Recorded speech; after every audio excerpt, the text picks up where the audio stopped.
30 ఏళ్ల నుంచి 40 ఏళ్ల ఉన్న వాళ్ళకి కూడా గుండె జబ్బులొస్తున్నాయి, హార్ట్ అటాక్స్ కూడా వస్తున్నాయి గదా!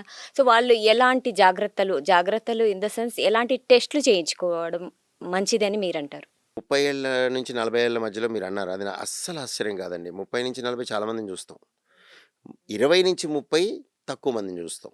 30-40 క్వైట్ ఇప్పుడు గుడ్ నేచురల్ గుడ్ అయిపోయింది. నంబర్ చూస్తాము. అయితే ఎవరికైనా కూడా వీళ్ళు ఫస్ట్ ఇంపార్టెంట్ థింగ్ ఈజ్ చాలామంది ఏం చేస్తారంటే మీరన్న టెస్ట్‌లు అన్నారిప్పుడు. ఈ టెస్ట్‌లు చేయించుకొని వాళ్ళంతట వాళ్ళు ఊహించుకోవటం ఇంటర్ప్రిటేషన్ అని ఉంటుంది.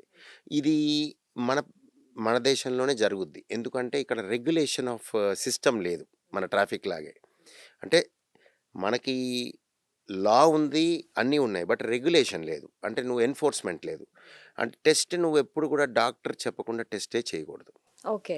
టెస్టులు సొంతంగా చేసుకునే కాన్సెప్ట్ ఎక్కడ ప్రపంచంలో ఎలోపతిలో లేదు. ఎందుకంటే విచ్ టెస్ట్ టు డూ, ఏ పరీక్ష చేయాలి, ఏది నీకు కరెక్ట్ అనేది ఒక డాక్టరే చెప్తారు. చెప్పాలి. ఆ డాక్టర్ కూడా ఎక్స్‌పర్ట్ అయి ఉండాలి.